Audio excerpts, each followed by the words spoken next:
Hey folks, welcome back to another Dice Tower preview. I'm Mark, and today we're taking a look at Astraea, the Seraphim Paradox, which is brought to you by Black Basilisk Games. It's for 2 players, ages 14 and up, and games generally run about 30 to 45 minutes. 50 years ago, ethereal voices commanded an unprecedented act to reveal ourselves and ignite a war, a conflict prophesied to tear a rift in the cosmos, and with unquestioning trust, we agreed. Astraea, the Seraphim Paradox is a tactical board game set in a universe where strategy, cunning, and careful unit management are keys to victory. You will command your chosen factions, deploying units and diverse abilities onto a dynamic battlefield. The game unfolds in phases where players recruit, deploy, maneuver, and engage in combat, where each action is delicately balanced against the others. Strategic positioning, combined attacks, and utilization of powerful constructs adds depth to every turn. Victory in Astraea is achieved through skillful play that aligns with one of 2 primary objectives: bring victory to your faction or complete annihilation to your opponent. To win Astraea, a player must either accumulate 10 victory points by defeating enemy units or eliminating all the opponent's units from the battlefield. So yes, this is a card battler, and the main board is your battlefield, is divided into rows and columns. Each of the areas is known as zones that you'll be moving between. You have your unit cards, your main force that you're moving out and deploying to the battlefield, and you have construct, powerful buildings, and even some magical ones that you'll be able to deploy and use to your advantage to defeat your opponent. You also have formations, powerful formations that give you special abilities if you can pull these off. And you'll see that at either end of the board are your score tracks for those 10 victory points you're after, or whatever you choose to make it. Now, the thing here too is that you've got dice, you've got some tokens, but I was given 2 different factions to play. I have my favorite of the 2 is the Risen Exiles, but the Jinmar Shields are the other faction. Played with both quite a bit, and they also gave me a sampling of the Seraphim. I've got 3 cards from that as well. Also, there's going to be, at least in the base game, there'll be 5 different factions to choose from. And always with all my previews, keep in mind that this is just a prototype. And what I'm going to show you is a limited set, and definitely go check out the campaign for more of the different factions and see how they work. Now let's take a closer look at these unit cards. At the very top we have its rank, and then we have its faction icon. Below that in the middle we're going to start off with strength, and then for range you'll have either range or melee attack. It'll be a number if it's a range. Now you also have the unit title, and then of course defense and its health. Below that is the ability box. So many different types of abilities, so you have to pay attention to what you're doing with those and how and when they will trigger through the course of the game so you can use them to their maximum. And then we have constructs. One of my favorite things about this game are the different buildings and devices that you put into play to go after your opponents. Now, in the top left corner is the provision cost. This is what it costs you to build it and put it into play. And then we have the faction icon, like in the units, and in the middle, we have our breakdown cost. Once you meet that threshold, then this card comes off the board. And of course, an armor. And then below that is its ability. So all the abilities of these constructs are going to work in very different ways and within each of the factions. So you have to make sure you build the right ones at the right time, but they are powerful. Do not neglect these. You want to use these and put them into play. And the other neat thing about constructs is once they're destroyed or removed from the battlefield, they just go back to your supply. And if you can pay the cost, you can put them into play again. Now, our final card we're going to look at is formations, strategic formations of your units out on the battlefield. If you can pull off whatever this card says, then you can activate its ability below. But you have to maintain that formation on the board in order to continue to use these abilities. And again, these cards are so powerful. Do not ignore pulling off some of these formations as you engage in battle, because they really can help you. This game has an interesting way of cycling cards that you're going to be using quite a bit in order to get points for various things that you're doing. First, at the end of your board, you'll see there's 2 piles here. You've got your reserve, your command, and then out on the main board is where you'll deploy. So it's that cycle. You're going from reserve to command, command to board. So it's that simple, but you do that for various reasons in order to cycle cards in different ways. So the different phases of a round that you'll be playing is a recruit, you'll have a deployment, and then you'll have actions, and finally provisions. Provisions meaning that you get supplies in order to use to build your constructs. So we'll get to that in a minute, but what you're first doing is recruit. And you look at the deployed units out on the battlefield. Currently we have 3 here, you get 3 points for that. Then you look at the rank of the cards that are in your reserve, and you can spend 3 points in order to move them into your command. So if you have a card in the reserve that's a rank 3, you can only move the one card over to command. Next up, deployment. This is where you're going to be deploying units from your command deck to the battlefield. Now, the interesting thing here is that you have to generate command points, and this is where the cycling gets interesting. You move cards from your command deck to your reserve deck and calculate the points based on the rank icon in the top left corner. And you'll have that number of points to work with in order to deploy from the command deck out to the battlefield. And it's important to note that both the recruit and deployment are optional in your turn. Next up, the action phase. And this is really kind of the meat of the game.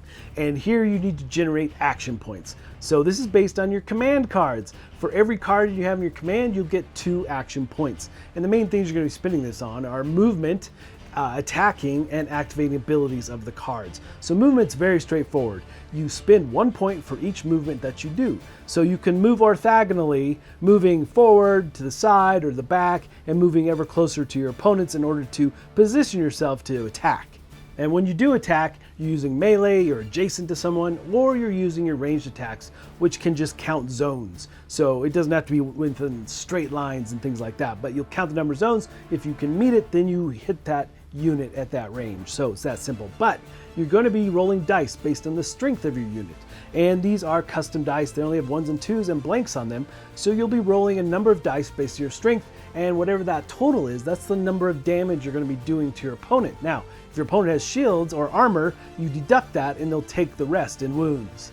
Now, one of my favorite things about attacking is the fact that sometimes a single unit won't have enough strength in order to get through the armor of the opposing unit, but you can combine forces. As long as the units are in range, you take the amount of dice, combine the overall strength, and roll against that. So it is just a phenomenal way to like gang up on a unit, so to say. And also in using the formations is another key thing for doing these battles. Again, the formations, if you can pull these off, are gonna give you benefits. So some formations might give you a +1 on ranged attacks, or it might allow you to distribute wounds among the allies that are in that formation. So lots of different abilities with these. You definitely want to use them, like I said before, and powerful to pull these off throughout the course of battle. Now, all the units have card abilities, and in general, in order to activate those things, you have to spend action points, but they do work in very different ways and how they trigger, so you have to be very mindful of what they are and what they're doing. Some might just get stronger with more wounds that apply to them, so it varies on how you use the different abilities of these cards for sure. Now, the key thing to know about attacking is that once you attack, that unit is done. It is exhausted, and you can't do anything more with it in that particular round. So plan your attacks wisely. Maybe save that for the end, obviously. Now, again, you have to use points to move, you have to use points to attack, and even in a combined attack, if you use 2 units to attack that way, then that's going to cost you 2 action points. So you spend those points wisely and plan out how you best want to attack. Now, when a card is removed from the board by being attacked or for whatever reason, the opposing player will get victory points based on the rank level of that card. Again, the icon in the top left corner will determine how many victory points you get by destroying them in battle, or for whatever other reason they get removed from the board. So those are key things to note. You might need to sacrifice cards at times in order to get them back, but the nice thing is they're not destroyed. They come back to your reserve for you to use later and deploy again. I really like that aspect for sure. Now we have our constructs. Now, a couple different types. Some are going to just be stationary, but others are war machines. And every round of the game, they can move once. So you won't be using action points to put them into play. Instead, you have to spend provisions in order to build them out onto the board. And there's various different types and how they activate and their abilities, like I said, even with the unit cards and so forth. But they're going to do various things. They might be healing units out on the field. They might just be straight up attacking units. And if anything is in range, it could potentially hit multiple things. I really like some of these constructs for sure. Now, the thing here, again, you have to have provisions. In the top left corner, have that mini to put it into play, build it basically. And there may be armor associated with these, which in general, there's a lot of that. And you're going to be rolling against them and attacking them just like you would a unit. And if the roll exceeds the armor, then you remove provisions from the card, and finally it's just destroyed, but it goes back to your supply and you can rebuild it at any time. Now, a lot of the cards, when you use their abilities, it will remove provisions as well, what they call the breakdown. So when it breaks down and you lose, again, all your provisions, it goes back to the supply. So obviously they're limited use, but they are very powerful. Now, the final part of your turn is the provision phase, where you gain those resources. And it's all based on your reserve deck. So for every card you have there, you'll gain 1 provision for each. So that's the main way to get those in order to use them for constructs, or you might use them for provision abilities. Things like re-rolling dice, gaining an action point or command point, things like that, in order to use them in different ways. And when you do spend them in order to get those different types of provision abilities, then you have to spend 2 for each. So if you're going to re-roll your dice, you have to spend 2 provisions to do so. And also keep in mind that some of the cards and their abilities require a special dice to be rolled. And you have this fully 6-sided dice that you roll against whatever that ability is. So very interesting aspects to each of those different types of cards and units and abilities, how you use the formations, the units, and the constructs, and how you combine all that together in order to have the most effective force. Alright folks, just a reminder once again, this has been a Dice Tower paid preview, and everything you've seen here has been in prototype form, so keep a close eye on the campaign for any changes that still may occur.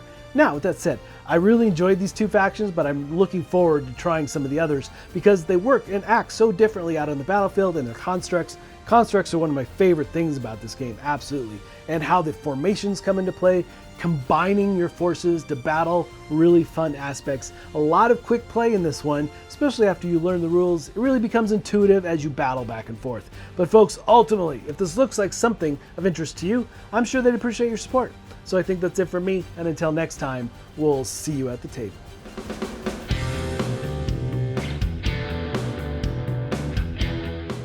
Hey everybody, thanks for watching this video. If you like this review or whatever you just watched, wasn't it amazing?